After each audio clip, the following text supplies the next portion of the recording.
What is up? Motivation Everything show back tonight, every single Tuesday, bringing you guys that fire, bringing you guys that energy, incredible guests, and amazing wisdom that we get to drop for all of you. Tonight, I am honored to have a special guest with us, Tyler Cerny, who's going to bring the fire, who's going to bring the heat. I've been watching this guy for a while, and when he does it, he only does it big. So without further ado, help me introduce Tyler. Now, if you guys are live right now watching this, I need to know you're on here. Drop a comment below, #live. Let us know you're live. Let us know that you're tuning in. And if you really want to have some fun, which I hope you do, drop where you're tuning in from, your city and state. So without further ado, while you guys are dropping those comments below, I'm going to tell you about our special guest that we have tonight. Tyler Cerny is one of the best as an international sales and marketing consultant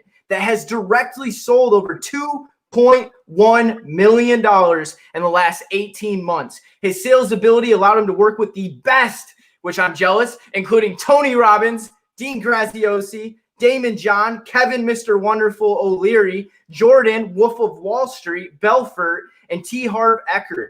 These successes led to the creation of Media Lab Solutions, which is his company focused on linking red-hot prospects with B2B Enterprises. Help me introduce Tyler. Let's go, baby. I appreciate you, brother, man. I hope to maintain this level of energy, and I want to bring as much value to all you guys listening, and I'm super excited to connect with all of you. And, I was connecting with Cody, and he really just wanted me to jump in, really tell you guys a little bit about myself, my story, because, you see amazing things right behind me. Here's a fireplace. This is how we do it in Tampa, Florida. We have no snow here, so I like this is how I've designed my life, and it wasn't always like this. So, a little bit about me, where you guys are dropping those comments. Like for me, I'm originally from Cleveland, Ohio. So if anyone's from Cleveland, shout out to all those Cleveland people out there. Go Browns. This is like our best season ever right now. We're like 9-3, which is insane. So I have to brag about that because there's not a lot of years that we can. But essentially, I grew up in Cleveland and sports was my whole life. But before I kind of, graduated from sports and graduated from college, some of the things that I faced, which kind of shaped me for who I am and kind of leads me into what I'll talk about later today, is about how I set goals on how I wanted to change my life. And some of the things and milestones in my life when I was little was like, when I grew up in a family, in a blue collar family. My dad, my uncle, my brother, they all worked in the steel mill. It was one of the hardest working people that I've ever met. And so that, when I was at a young age, instilled in me like a work ethic that none like any other. And my dad's like still 60. He still does put 60, 80 hours in. And I'm forever grateful for that because I know how to work hard and put in the work ethic, which is absolutely crucial to making things happen in your life. And, I don't know if you guys know, but Cody works like extremely late nights to put this on for you. So definitely give him a shout out as well. And so for me, I saw that, but I also realized that they were trading time for money. And also something to understand is that I absolutely love my family. I would not be here if it wasn't for my family. And with them, they made me play at this level, and I always wanted more though. So for me, while they were trading time for money, they were making pretty solid money, but it's not just making the money. It's also about how you invest the money, how you multiply the money, and how do you scale and grow not only your time, but your financials as well. So for me, my parents, they made money. They took care of me. I felt like I didn't need anything. However, my parents ended up filing bankruptcy because not only were they not spending it properly, my dad actually got laid off. So for me, growing up as a kid, there was a moment in high school where I wanted certain things and I just couldn't have it because we didn't have enough financials in our life. And so I had that financial scarcity in my life. And so that led to me as a catalyst for me wanting to want more and never to be dependent on my family financially. So for that, I'm forever grateful. And then in addition to that, while my parents were always trading time for money while they were working all the time, my grandma took care of me. Now, she was a sweet old lady. I love my grandma to death. Rest in peace. She took care of me, and she always got me fast food because she knew it was the easiest thing, and my parents always got me fast food. So that led to me being obese. And so I was about 60 pounds overweight. And let me turn off my phone here. This thing's blowing up here. but I was about 60 pounds overweight. And it's absolutely so sad to see this. This is one of the leading deaths in America is heart disease, people being obese. And I'm not talking about 10 to 15, 20 pounds overweight. I'm talking about like 60 to 80 pounds overweight. That's how I was. I was a little butterball. And for me, again, I wanted more out of my life. And this was my surrounding as growing up as a kid. I felt loved. I had everything I needed. But as I got older, I had to make my own decisions of what did I truly want. And so for me, I always wanted to make money. I remember applying for my first job. I wanted to be a pizza delivery guy. The guy, it said pizza boy drivers wanted. And I applied. I remember going up there so excited. I was like 16 years old. And they're like, what's your experience? And I said, I don't have any. And it's this lady, like she's about to take my order. It's the same. It's like this little dinky shop. He's like, we can't hire you. And I'm like, she's like, you need to have experience. I was like, how am I ever going to get a job if I don't have if I don't have experience? So then what I found was when I tapped into, and this is what I want you guys to do too, is I found this skill set that I had, and it was connecting and talking with people. And so I remember I had a really good friend in high school. I knew his dad worked downtown. I didn't know what the heck he did. And I said, hey, I want to work for your dad. I didn't even know what he did. Turns out he worked insurance. So I networked with him. And that networking opportunity got me a job, and I became like an insurance agent. And that's how I learned how to sell. And I was just cold calling people, and it like sucked. I just was looking at the clock, and I wanted to get the hell out of there. I was like an 18-year-old kid. I just wanted to work out at the time. And then, while that's going on, I'm also going to college. I played collegiate football in college. And so that changed my life as well. And so my whole identity up to about 20, 21 years old, I was an athlete. That was all I did, and that was my identity. And this is things which is going to determine how you take actions, is how you view yourself and what your identity is, right? And so, absolutely. And this is also going to shift into what I had to do after I graduated college and after I basically became a man and went into the real world. And this is where a lot of people struggle with today is they don't know their identity. They go to school their whole entire life. They're as this college student, and then they don't know what to do next because now they have a lack of identity, lack of direction. You see this in people who go to the military that get out, or people that play collegiate sports and get out as well, because that's their identity their whole entire life. So I had that my whole entire life. I decided to quit football and double down on business. So I played my freshman year, and then I wanted to double down in business. And this is when I studied abroad in China. It absolutely changed my life. And when I studied abroad in China, like when you're in a different country, I remember people in Cleveland, they're like, dude, you're going to China? Dude, don't get killed. Like, they don't know. They didn't know what the hell was over there. And I didn't know what to expect either. And literally the only reason why I wanted to go is because I like doing things different. And I was literally the only kid from my college to go to China. Everyone would go to London, Europe, Italy to just kind of party, right? And I was like, you know what? I can go to those places on vacation. I could see myself, but I could never see myself going to China for vacation. So I said, what the hell? I'm going to China. And so I went there.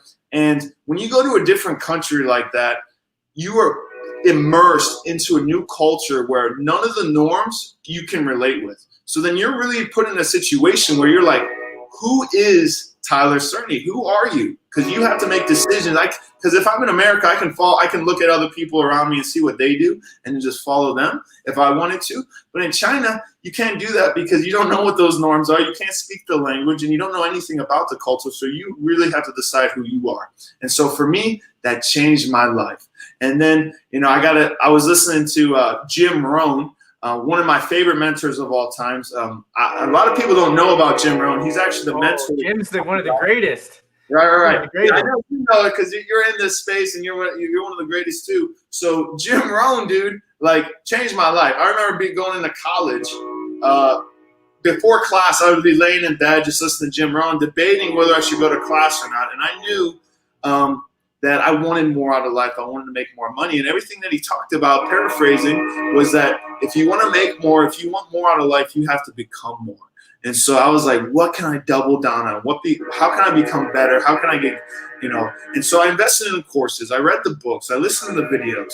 And then there was this course that said, work from your laptop, travel the world, and live financially free, like all the other things you see online, right? So I was one of those suckers. I was a young kid, had a lot of ambition. I was like, dude, let's send it, put it on a credit card. I took a loan from my brother at the time and from my family to pay for this course because I had no money. And then while I'm working these jobs, I remember working as the insurance agent. I was working at a car wash for like $4 an hour. I was working at the front desk in my gym. I was reffing intramural basketball, and I had like 3 or 4 jobs, and I was like, I'm still struggling financially, and I still don't have enough money or the freedom to do what I wanted to do. So, I invested in this course, and then I was like, I'm going to burn the ships. They tell you this, to burn the ships, go all in. So what I did was I graduated college on a Sunday. That Monday, I had a flight booked to Thailand. And at the time, when I went to China, I met this girl. We fell in love, and we ended up traveling together. So we were abroad for like 18 months at the time. And So when we went, though, and all these entrepreneurs that are on here can relate, and I know you can relate to this too, Cody, is when I flew to Thailand, I didn't know what the hell I was doing when I first started.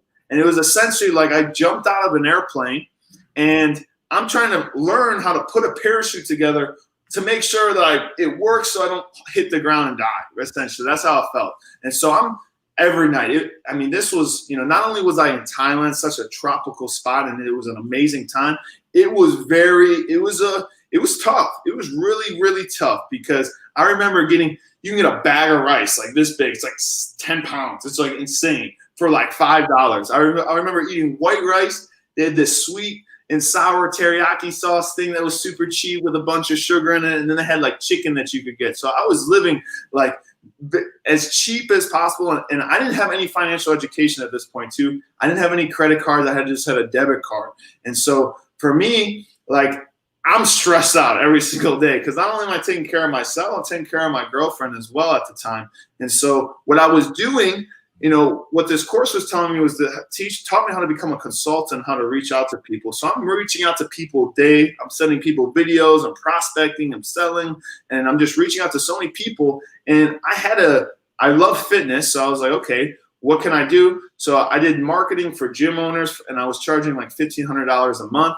And I remember there's this. I was on this call with this one lady for the gym, and I was about to seal the deal, get the paper signed, and all this stuff. And then she's like, "Yes, I want to do it." That's literally the last words I heard. And then my power shut down in Thailand, and that's when I was like, "Holy fuck! What? I can't catch a break. I simply cannot catch a break. I'm putting in all this time, all this effort, all this energy. I just cannot catch a break." And then fast forward about a month or so, and this was the lowest point of my time over there. So I remember, so if you guys ever travel abroad, one of the highest rate of death is the motorbike accident is one of the leading cause of death for tourists. So if you guys do travel, make sure you're safe because it is extremely dangerous. And I remember the first time I got on, it was like, what the hell, just like my business, right? It was all shaky. I didn't know what the hell I was doing. And then I was driving like normal, right? But I hit up this one night. I was with my girlfriend. We had like soda waters. They were like in glass bottles, and she was holding it on the back. And I remember going down this path, and then there was sand and water, which is essentially like ice. I know Michigan, you guys have ice. The sand and water mixed on the road is just like hitting ice and where it's cold. And, I wasn't going that fast. I was going like 10, 15 miles per hour, and I was going around this bend. And as we turned, it slid out, and I brushed my shoulder and my elbow across the ground. And then my girlfriend, she's on the ground like hysterical, crying. And all we heard was this broken bottle, right? And it just sounded awful. I literally thought I hit something and destroyed something.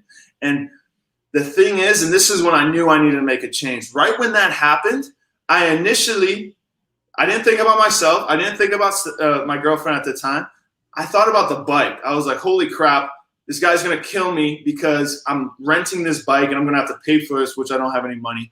And then my girlfriend at the time, she was like, hey, I need to go to the hospital. And I was so frustrated in the moment. I said, no, I don't want to go to the hospital because I knew I didn't have enough money to take us to the hospital. And so even though she was fine, but she was like hysterical. She was like, no, I need to go. And I remember going to the hospital. I was just so frustrated. And it was like such a low moment for me where we get there and I only had enough money for one of us. And my arm was tore up and like I was bleeding everywhere. She had like a little scratch. Luckily, thank God she was okay. But I just paid for her. I was like, hey, you need to take care of her. And I just got like soap, or I was like, just give me hand sanitizer, give me soap. I just need to clean this up. And so at that moment, I was like, I never want to be dependent on financials again. And this was just a common occurrence in my life. Money was such a thing in my life, and I just wanted to get over it. And a goal of mine was just become financially free. And during that trial and tribulation, again, it's just a catalyst for me. I doubled down into another course, which paid off dividends. I put it on a credit card as well. It was one of my mentors, Dan Locke. He teaches high ticket sales. I'm forever grateful for him because he taught me how to close deals $5,000 or more over the phone. So that's what I was doing in Bali. And I remember, and since I had such a good work ethic, playing collegiate football, watching my parents work so hard, I was working from 8 p.m. to 8 a.m. with American companies. And I was struggling. Like I remember smacking myself in the face, drinking shots of espresso to keep up for a call at 2 or 3 a.m. in the morning. And I struggled for the first 6 months. And during this time, just to keep cash flow, I was teaching English online. So I was doing whatever it took to keep this lifestyle, live in these tropical places and just make it work. And it was still struggling. And then finally, after 5 or 6 months, I started really getting this sales process really dialed in. And I started becoming really good. And then I got connected with this guy. They work for a company out of San Diego. They do a bunch. They're like a third-party company. They put on live events. They put on events for like Tony Robbins. They basically put on the event, do the marketing, pick out the menu, and then they write a fat check to these speakers, like the ones you mentioned in my bio, like Tony Robbins, Dean Graziosi, Daymond John. And with the live event business, you go to the event and then they want to upsell you on future courses. So basically my job was to get the people to the event, confirm that they would go, kind of like a 10X growth con, right? And then once they get to the event, Tony Robbins or whoever's going to speak, and I'm just going to follow up with you. I'm going to say, hey, Cody, I noticed that you didn't take action on any of these opportunities presented, right? And so I did that, and I was the youngest guy in the office. I crushed all sales records for that specific office, and then then I connected with Ty Lopez and his business partner too, and was selling for them, and that kind of just accelerated everything. And I hit my goal. My goal was to hit 6 figures in a year, and I hit it. And I was forever grateful for it. And it was the first time I've ever written something down and it came to fruition, because they always tell you to do that, right?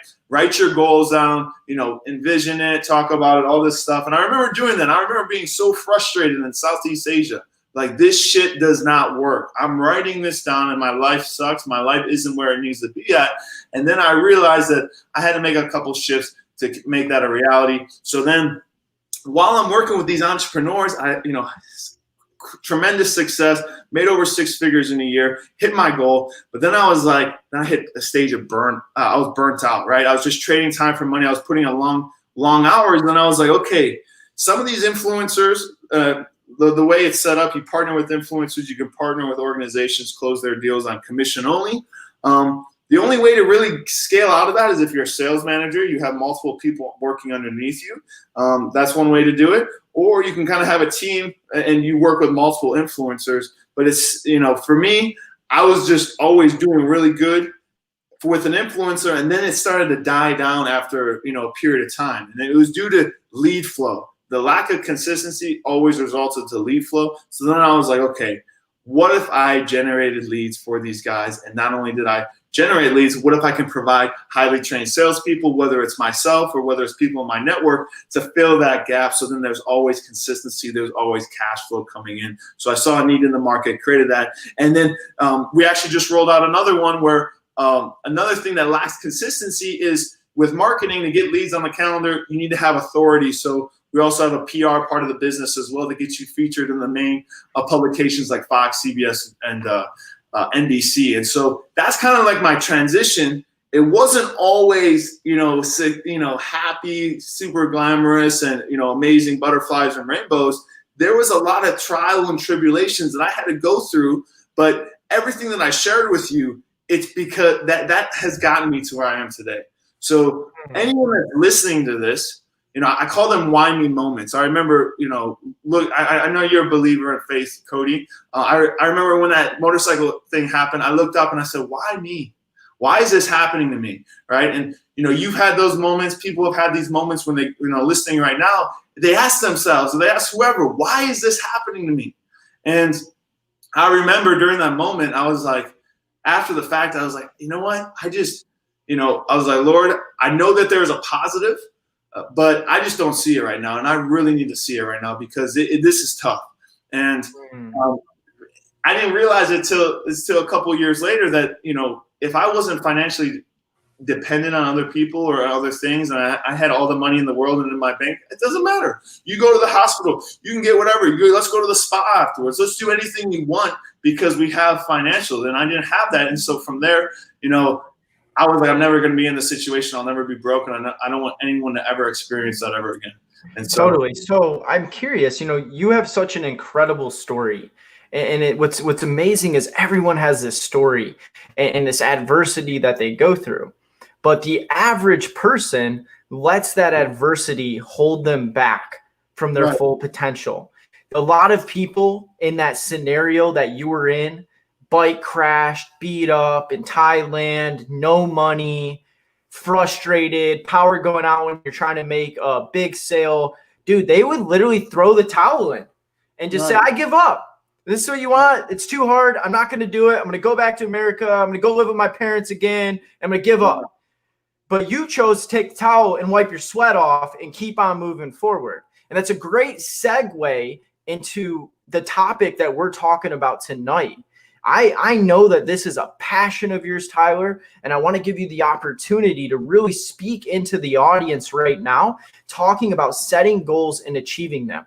Why do you think it is, first of all, that so many people, most of us have goal lists. Most of us, if you're even very average, have a New Year's resolution, right? It's some sort of goal. Now, if you were all the way on the other side of the perspective, then you got daily goals, weekly goals, monthly goals, whatever, yearly, 5-year, 10-year, 15, 20, lifetime, legacy. But most people, they have goals, but they don't achieve them. So I want you to address why you think that is. And then I want you to go into why you at 25 years old had such incredible success. What works for Tyler that you can pass on to others to apply into their own lives? Right. And something to keep in mind as well is that everything that I have learned from books, I have learned from courses, I have learned from the sages and the people that have gone before me. So, everything I speak of, it's really information that I have digested and I put my own spin on it and then I've used it in my life. So, and I can only share from my personal experience, but when I start seeing this time and time again, it starts to become a science, right? And so really people that, anyone that's listening to this, if you guys have a piece of paper, like grab a piece of paper or notebook, grab anything around you. It has to be handwritten though. So if you guys have that, I'll share with you what needs to happen for you to achieve a goal. And so, I'll let you guys, a couple moments to get that situated, but the first step is you have to get crystal clear on what you need to do. And Tony Robbins talks about this. Clarity is power. Once you have clarity on what it is that you want to do, then you feel empowered to do something, right? And so with that, you have to be clear because I'll talk to someone, and I'm sure you've definitely heard this on, I know you're in sales too, Cody. Like you've talked to people and you'll ask them like, well, what do you want out of life? Or it's like, I want more money. Or if it's health, he's like, I want to be stronger. I want to lose weight. And not only is their tonality like down and disempowering, but they don't really know exactly what it is that they want. So if I give you $1, you want more money, I give you $1. Well, they're like, no, I don't want $1. I want $5,000. Well, what do you mean? $5,000 in your bank? Do you want it in a month? Is that before or after taxes? Is it cash flow coming in? Like what exactly does that entail? Are you working 80 hours a week? Like how are you making that type of money? Getting crystal clear on what that looks like for you is going to be extremely important. So the first thing is get clear on it. So it's really, you need definite numbers. And this is in the book, Think and Grow Rich. Think and Grow Rich changed my life. And it talks about a secret in there, and it's really a desire. That's what it's referring to. Yeah, you got the special edition. That one's badass. That one's one of my favorites, dude. And with it, it talks about, I got this right here, man. I got my goal right here on a whiteboard. So I see it every single day when I wake up right here. I have it before I go to bed. And when I wake up, I see it everywhere I go. When I'm cooking, when I'm cleaning, when I'm on calls, I see it everywhere. So the first step is getting clear, having a date on when you're going to achieve it, having a result. So if it's health, I want to be benching 335 by this date, or I want to be making X amount of dollars per month. And then you have to say what you're willing to do in exchange for that. Because it's one thing to say, hey, I want six-pack abs. Because the reality is 99% of people are either overweight, unhappy, or broke. So they're either one of those three. And the reason why is just they're not clear on what it is that they want, and they're not willing to do the work. And so if I say, hey, I want six-pack abs, the first step is get clarity on it. Then you need actions that are in alignment with that. So if I'm going to McDonald's stuffing my face every single day, then I'm never going to achieve that goal because those actions aren't in alignment with my goal. So once you have clarity on what it is that you want to do, you then look at your current situation. Okay, I'm here, or I want to go here. I'm currently here, and now you have this gap, right? It's like, how can I get from here to here? The questions that I would always ask myself, what do I need to do? What do I need to do? I'll do whatever it takes. Just tell me what exactly I need to do. I'll do it. That's like the last question you should be asking yourself. The question you should be asking yourself is, who do I need to become to achieve this goal? Who do I need to become to achieve this? Because then it's like, okay, let's say, and then act as if you are that person. Step into that identity, right? And this is what I mentioned earlier, is the identity. It's like, okay, someone who's benching 335. What is that person doing every single day? Well, and then the actions are super simple. He's hydrated. He sleeps. He gets well rested. He's well rested. He eats healthy. He's working out consistently. And then it's like, well, how does he? I have someone working at the front desk. Like, how do you communicate on the phone? How do you go to the grocery store? How does this person do everything?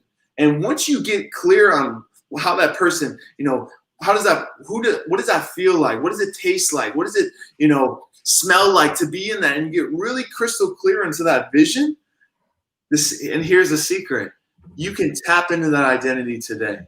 I can walk around, I can act as if I'm benching 335. And what's going to happen is you're going to start to pick up habits that someone would have that's benching 335. And then if you continue to step into that identity and continue to take those actions, you know what's going to happen? You're going to start to become someone who benches 335. And it's absolutely will change your life. And I can share that from personal experience.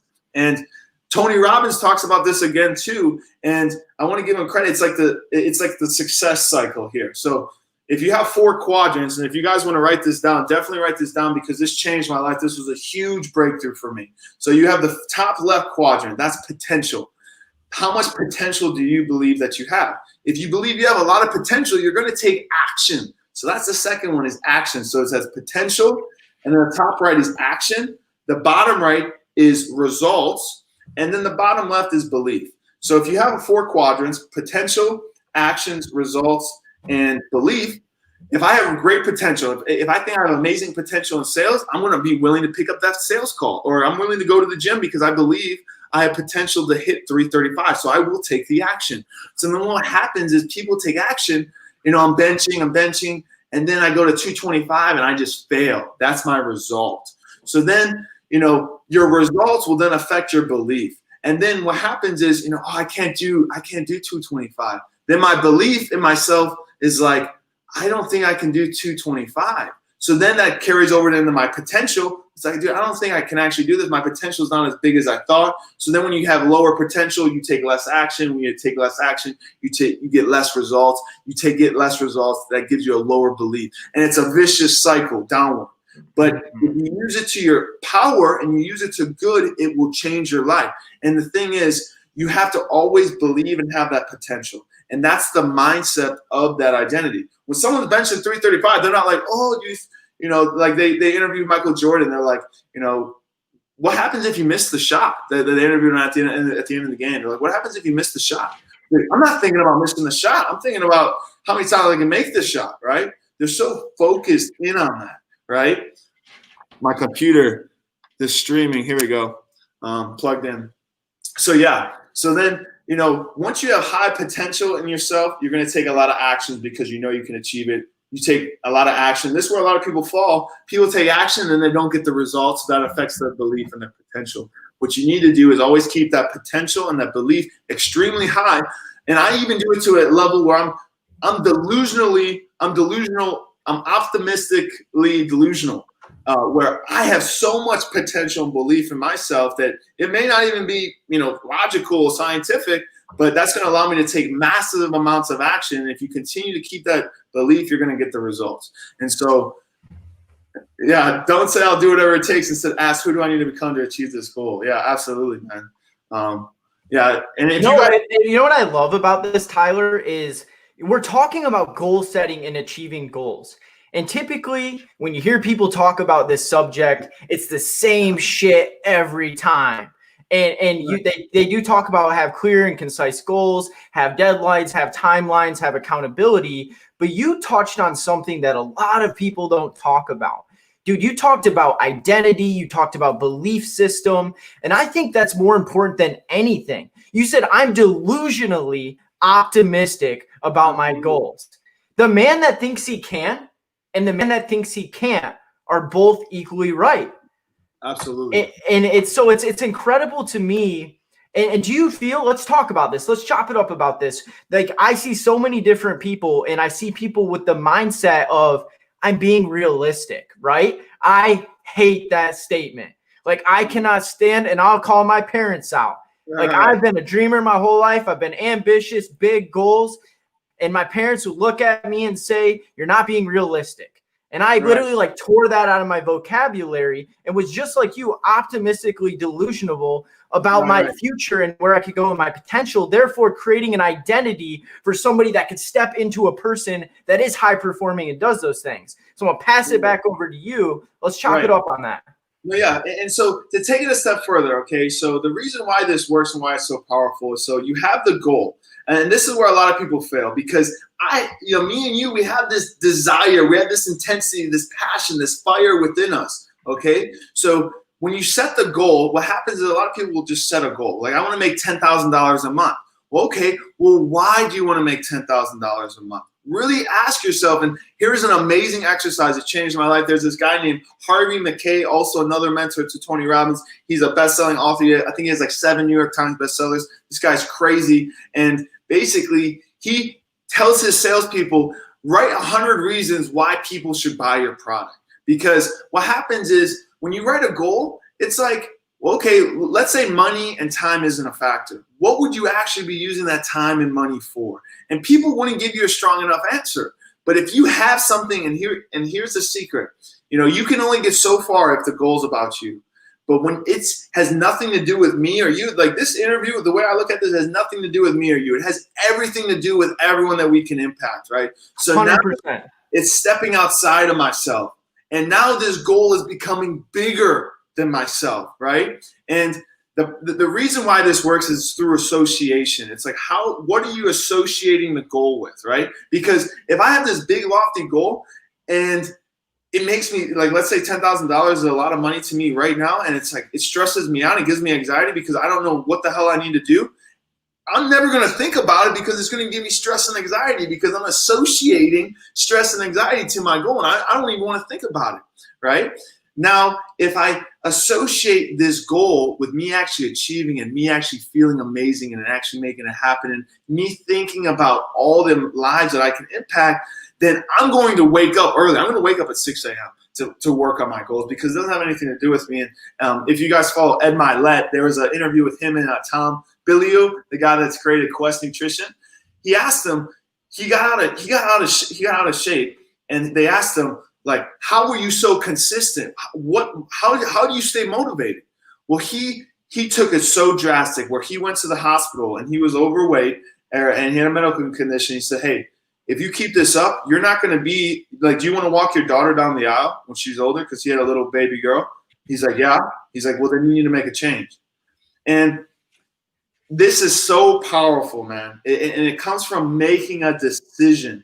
And the Latin word decision comes from cision. If you think a pair of scissors, you cut off and you decide and you move forward. So every time he was laying in bed thinking about going to eat ice cream, playing video games, watching TV, sleeping in, all that bullshit, he thought about, I want to be there for my daughter's wedding.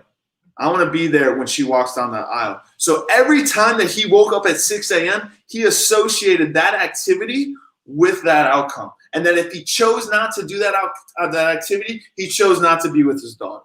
And he took it to such extremes that motivated him. And you have to find what that is for you.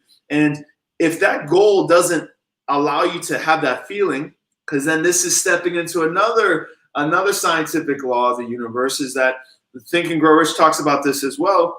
You have TFAR, TFAR. That's the acronym. Thoughts lead to feelings. Feelings lead to actions. Actions lead to results, right? So if I think it and I become it, I need to feel it. And if I feel it and I have something that really juices me up and motivates me, then I'm going to take action consistently and I'm going to get those results. And so most people don't have goals that give them feeling. They give them feeling of anxiety. So then you have to look at, okay, is that a belief issue? Am I getting anxiety or stress from this goal because I really want to do this, but I just don't feel like I can? Because if that's the case, then you need to, you need to have positive self-talk. So that there's so much on this topic, and that leads into this, and it's called the triad. Tony Robbins talks about this. It's called the triad. It's your state. You have to control your state. So if anytime you're feeling negative or you're feeling down, you have to look at three things. It's the triad. The first step is your physiology right here. If I'm up and I'm confident, I'm standing up tall, that's going to automatically put you in an immediate state versus if I'm like this. And I'm talking like your voice will naturally go down. This is your state, right? My physiology.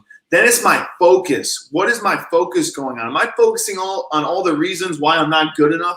Or all the reasons why I'm not going to succeed? Am I asking all the wrong questions, or am I asking empowering questions? What's my focus? Because Tony Robbins has this exercise when you go to the event, and it was like 3,000 people. You look around. He said, "Where's all the red?" So you look around the room, you see people with red shirts, red hats, red lipstick, all this stuff. And then he's like, "Where's the brown?" And you're like, "Well, wasn't focusing on the brown. I was focusing on all the red."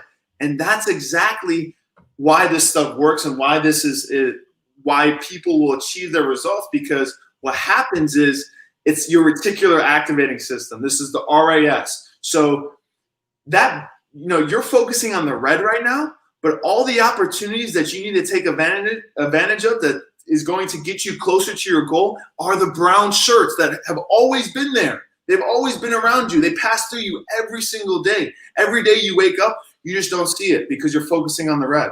And what you focus on is going to allow you to have it. And if I'm thinking of my goal every single day and I'm focused on it and I know I can achieve it, every interaction that I have, I'm like, oh, that actually may help me. That actually may help me get closer to this goal.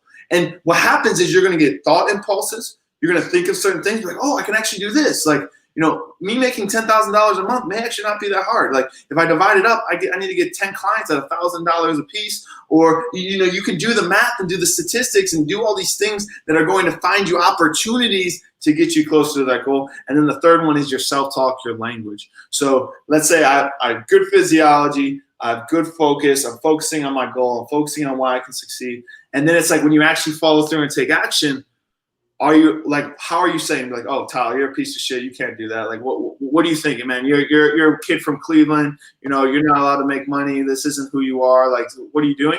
Like, if I have language, specifically language, inner dialogue with yourself, because we all have. The most important conversation you'll ever have is the conversations you have with yourself, for sure. Yeah, and so you change the focus, you change the physiology, and you change the language that you have with yourself. That's going to put you in a powerful state. And at the event, he makes you walk on fire. And there's African tribes that really walk miles on fire. And the reason why they're able to do that is because of their state. When you're in peak state, you can literally walk on fire. And once I did that, it was almost like a spiritual experience. It was crazy. Because I was like, think about anything that you're trying to do in life. Anyone that's listening to this. Like for me in sales, Like, I know a lot of salespeople, they get anxiety picking up the phone. Well, it's like, put yourself in peak state and then you can do anything, right? And now you're empowered. And now I'm associating this phone call, which a lot of people do. Hey, someone's going to yell at me and get all mad at me and say, fuck you. If I have that association, then I'm never going to make that phone call. But if I make the association with, hey, I can actually change this person's life today, I can change a life today, and I can get paid doing so I can use that money to go change more lives, then I'm going to make as many phone calls as possible. So it's getting clear on the goal, making sure that you have the confidence. And if you don't have the confidence, you need to get in peak state so you believe that you can achieve it. And then you have to associate that goal with so many things that are going to inspire you, that are going to empower you to take consistent action. And then from there, then it's a journey, right? It's a ride, right? And everything I've written down, I've achieved goals, but there are some things in there that I didn't mention in my goal, the stuff that I wrote down. And that's why life is so fun and it's amazing. There's so much opportunity out there. And one of the best affirmations and some of the language that I told myself every single day during this process is that I have been blessed with opportunities today and the ability to maximize every single one. I woke up and I still do it, but it's ingrained in me. I could say it like that because it's a part of who I am, and it starts changing my identity. And once you actually continue to do it, so that's why they tell you to write your goals down. They tell you to say the affirmations, because once you actually say it and you like feel it, you envision it, you see it, it starts to change who you are as a person, and then it creates an identity shift.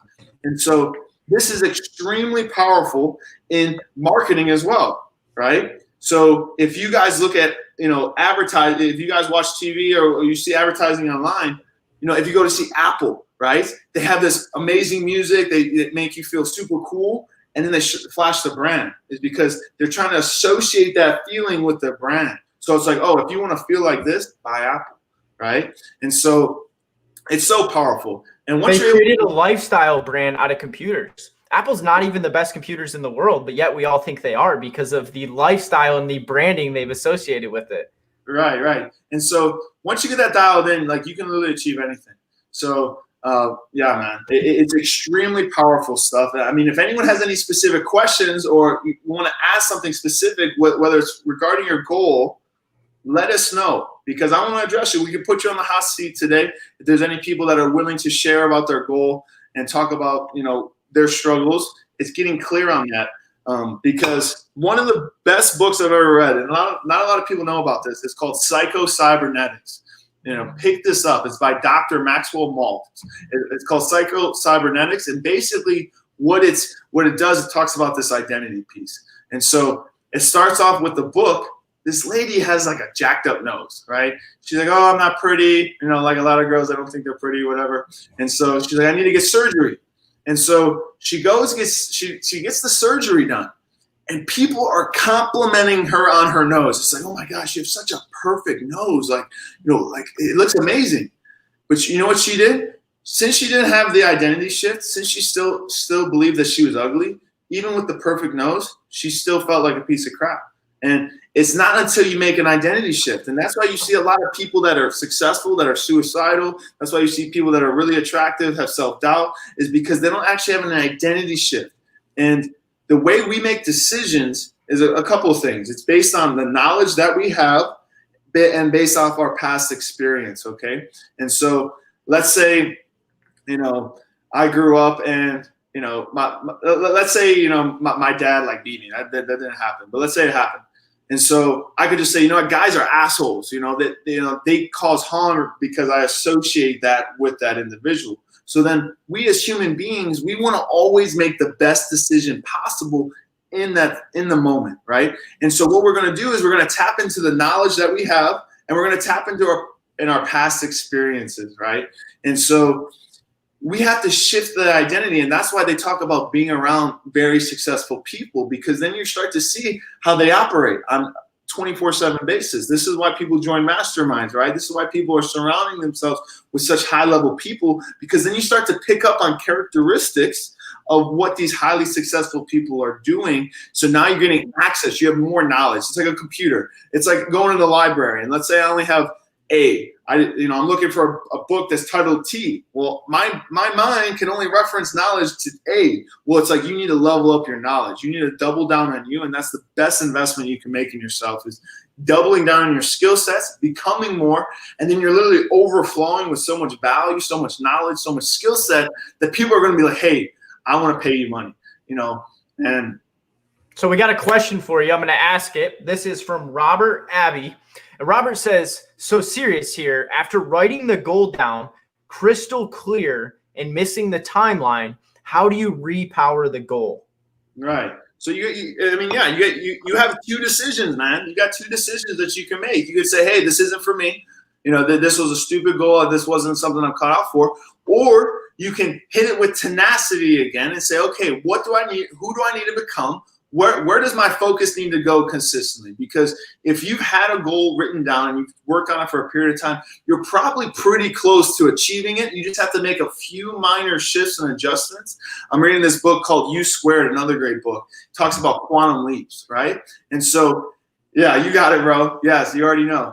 And so with that, he's saying that the quantum leap, this is like exponential growth, that this is already within you. You just have to make a few shifts, a few adjustments. And I'll give you a perfect example. Like for me, I was one of those guys that went to LA Fitness, worked out 6 days a week, and I was always the same strength. And it wasn't because I wasn't taking action. It was just I wasn't, if I tell you to do a bicep curl, you can variate the rep range and the weight range, but you can adjust the grips. You can flex at the top, go slower down on the eccentric movement.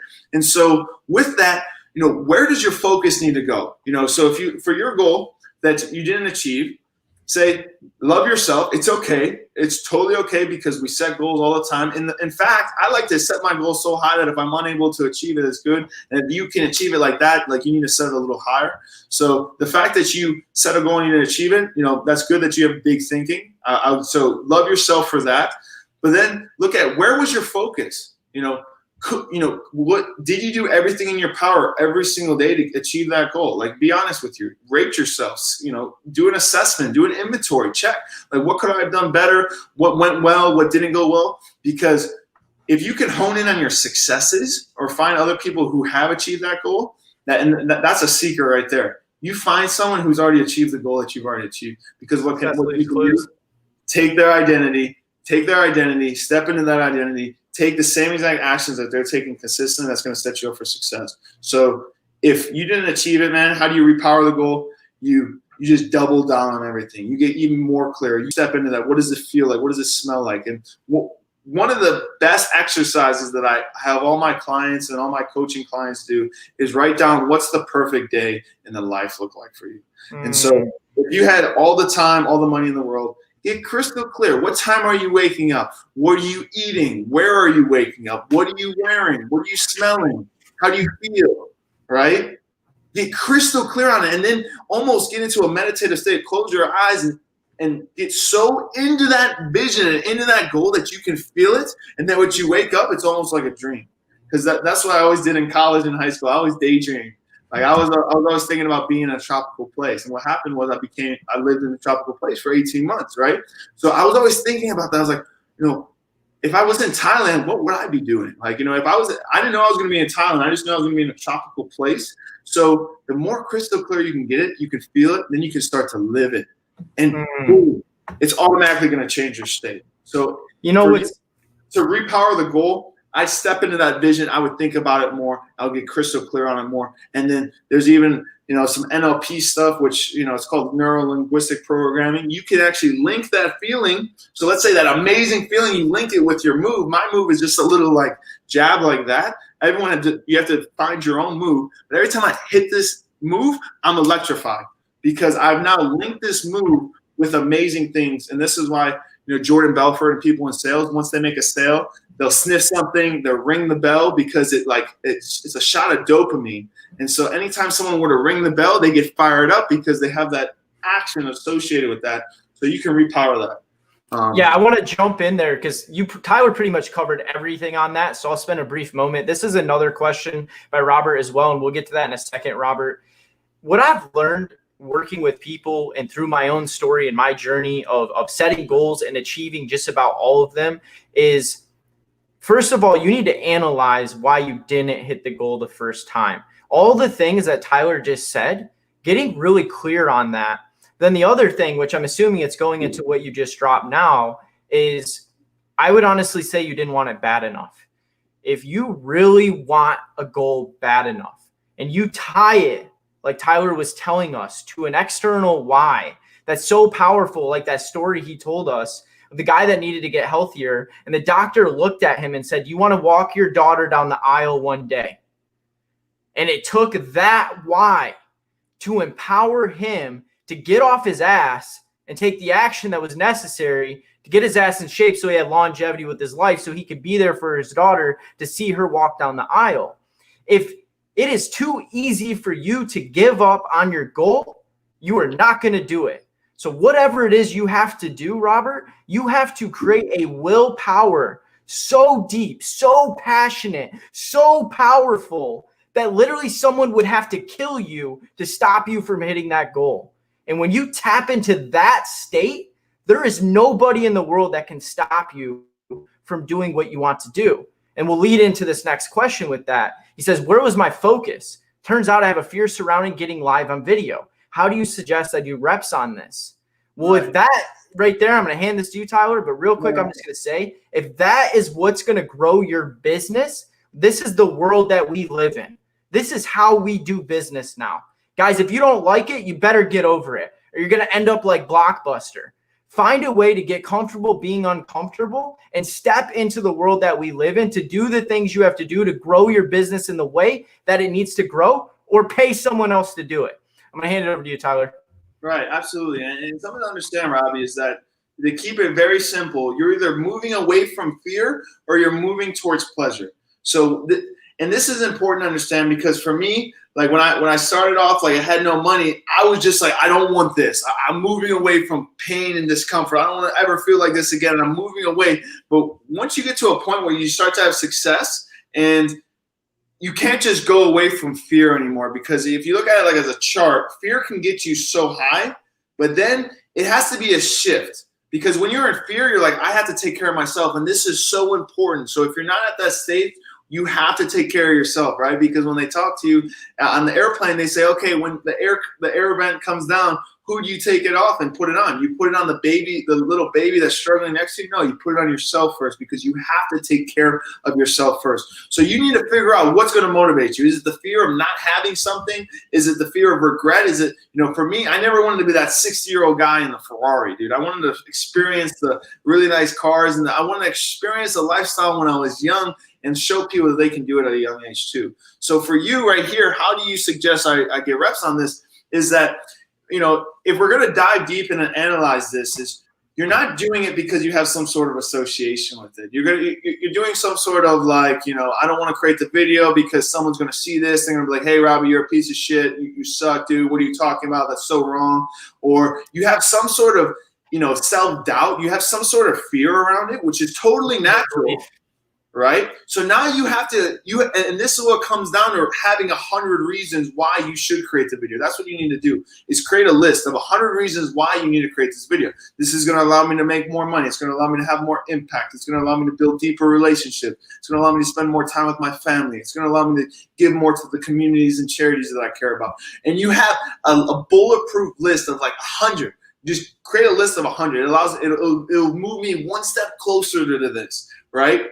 Then your 6 or 7 doubts that come up of, oh, I'm not good enough, or, I may not be smart enough, or I may not do this, then you have a bulletproof strategy that's going to counter that. And in addition to that, you have to then get crystal clear on that person. You have to think about, who is that person that is making these videos confidently, right? What is that person doing? How are they waking up? How are they preparing? How are they learning information? How are they sharing the information? Are they having fun? Are they making mistakes? Are they perfect on every single video? And you get crystal clear on that identity. And again, you step into that identity. Yeah. You have a bulletproof list of 100 reasons why you should be making these videos. And it's going to counter off all that other bullshit that's holding you back from achieving your goal. I'm curious, Tyler, were you always good at public speaking? Because I know that I I used to be terrible at this and I used to be scared of it. So I can resonate in a way, like, you don't like making these videos. Right. There's a time in my life, a lot of people might not believe it, because I put a video out every day. I do the show every week. I do a ton of lives, and I'm always on video and always making content. But it took going through that discomfort phase. It's almost like jumping out of an airplane, right? Like, I have yet to skydive, but I want to. But I can imagine standing on the edge of that airplane, about to jump, realizing I'm about to jump out of a perfectly good airplane, you know, tens of thousands of feet down. Now I don't want to do this. But once I do it once and I overcome that fear, I realize it wasn't so bad to begin with. And then I can go up again. And the more I do that, the more I get comfortable with doing it. That's the same with public speaking. And if you're like discomfortable about video, then I would say start, if you really want to start small. A lot of people don't know that I did this. I used to make videos and not share them. So like, I used to be scared. I hate my voice. Everybody hates that. I hate my own voice. I hate hearing it on camera. I always was insecure about the way that I looked. No one likes their voice on video. No. Too.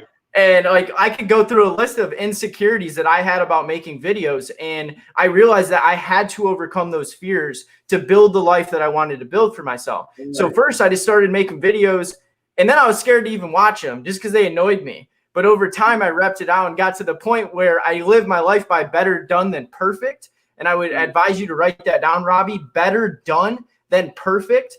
Don't think about all of those voices, the inner voice, what other people think. Just do it and do it and do it and do it, and you'll get better at it. I'm going to hand that back over to you, Tyler. Yeah, for sure, man. And, you know, with that, dude, it's like, you know, you have to, you know, with the videos, right? It's just like, I always look, how can I turn it internally? For me, I can speak. It's like when you're with your friends, when you're speaking in front of people, if it's a story that you're sharing with your friends, or if it's knowledge that you know your shit, like I can talk sports all day because I watch it and I know it. So if you are scared to talk about the video, you need to figure out why. Because if you don't know your information, then you need to go back to the drawing board and you need to become more as an individual. Because that's what I love about videos, and this is what I love about teaching, is because that's another layer of understanding. It's one thing to understand something, but it's another thing to actually teach people, and then it's another thing to actually live it, and then teach other people to actually live it themselves, right? That's the deepest form of understanding, is because you can expand it to other people and make actual change in their life. And so if you're not comfortable, like, I'm sure there's things that you know. So you need to find out, you know, and if you talked about that, it's going to be easy to talk about videos, you know, whether you're talking about what you had for lunch or whatever, this small shit like that. So you need to double down on what you know. And if you don't know it, you need to learn it. And then you also have to realize too, that again, it comes back to associations. And for me, it was uncertainty, right? That, you know, if there's uncertainty, I could get anxious and stressed out. And so instead of linking uncertainty with, you know, stress and anxiety, I can now link uncertainty with a feeling of optimism, as this is something new. This is a new opportunity. This is something I could change and impact the life. And again, it comes with making a goal that's bigger than yourself. Because when someone's scared about making a phone call or making a video, it's all about you. What if someone doesn't like me? What if someone, you know, cares what I say? It has nothing to do with you. It has everything to do. If you turn the focus on the outside, how can I be so amazing to this individual who watches this video, that good things will happen. And then you're going to face the obstacle of, hey, you're going to post shit and no one's going to watch it, right? And you're going to be like, holy crap, I got so stressed out and I got one view, right? You know what I mean? I know we're wrapping up here with like a minute. Yeah. Well, hey, I do got another question for you real quick. And I want to definitely honor the people that have asked here today, because while we are living, it becomes harder to see. Interesting. Well, you know, self-awareness is a huge thing. And then this is a skill set that everyone is always working on. It's becoming self-aware. And so, you know, if you get truly in tune with your emotions and your actions, just identify, you know, if you're going to do something and your state changes, like you don't feel like doing it, you lose lack of motivation, if you're really in tune with your emotions, we do this throughout the whole day, right? Let's say someone talks to you negatively, you get down. Right. So maybe you fear, and it's really understanding the fear. So Think and Grow Rich talks about the fears, right? There's like, it's like 7 ghosts. They call it 7 ghosts of fear. You have to understand the different fears that are out there to realize, okay, which ones am I really resonating with? For me, I feared what other people thought about me, and I feared perfection, which is, again, leading back to what other people think about you because you want other people to think highly of you, right? And we all have that, right? So I would look into, for you, if you're struggling to identify your fear, you have to look at all the fears that are out there. And then you can relate with that, and then you can find something that you can counteract that, and so you can conquer it and get over it. Boom. Dropping some fire, Cerny. I love it. Yeah, man. This If is you what guys it's all got about. some value from this, I want you just to drop #value if you're live right now, because I don't know about you guys, but I've even taken some notes over here. And if you watch the replay and you got some value from this, the Motivation Everything show with Tyler Cerny talking setting goals and achieving them, drop #value. I want to honor your time, Tyler. I appreciate you. We're on the hour right now. How can people connect with Tyler Cerny? Yes. For 2 spots. If you're a big IG, connect me on Instagram. It's Tyler_Cerny. So TYLER_CERNY, Tyler Cerny. And then also too, if you're on LinkedIn, if you don't have a LinkedIn, create one, connect with me on LinkedIn in more of a professional setting. And something to keep in mind is for the holidays, we're getting people featured on CBS, Fox, and NBC. It's usually about $500, but we're doing a discount, especially for Cody and his crew. That's 50% off. So it's only $250 to get featured on huge publications. And so definitely reach out to me about that. Just DM me brand if you want more information on that. But yeah, LinkedIn and Instagram. I look forward to connecting with you guys for sure. Boom. And you know what? I didn't get to ask this, but I'm going to ask it now anyways. If you could you dropped a lot of nuggets. Tyler, you came packed full of value. You dropped fire today. But one last gold nugget, if there was one piece of advice that you could leave all the people that are watching live, all the people that watch the replay, that watch the repurposed podcast in the future, what is that one gold nugget that you would drop? Just understand this, man. Everything that we go through, it's designed to lead us to a better end. Like, everything works out in the end. I remember when I was younger, I would stress out over the littlest things about what the outcome is going to be. But what if you looked at life as that you could never fail? That any type of failure that you experience in the short term was something that you needed to go through to get you closer, to get you more motivated, and be a catalyst, or whatever the case may be, to actually get you to the right path that you need to be on. And just know that everything does work out in the end if you have a desire to want to make a change. Boom. There we have it, guys. Well, I appreciate all of you for coming on for the Motivation Everything show, especially those that are live all the way to the end with us right now. Don't forget, next week, same time, 7 p.m. Eastern, we'll be back with another show for you, packed full of value, as I continue to bring the best of the best, guys like Tyler Cerny, on here, where we get to ask a bunch of incredible questions and drop a ton of value for all of you. I hope all of you have a wonderful night, and we are out. All right, guys, take it easy. Happy holidays.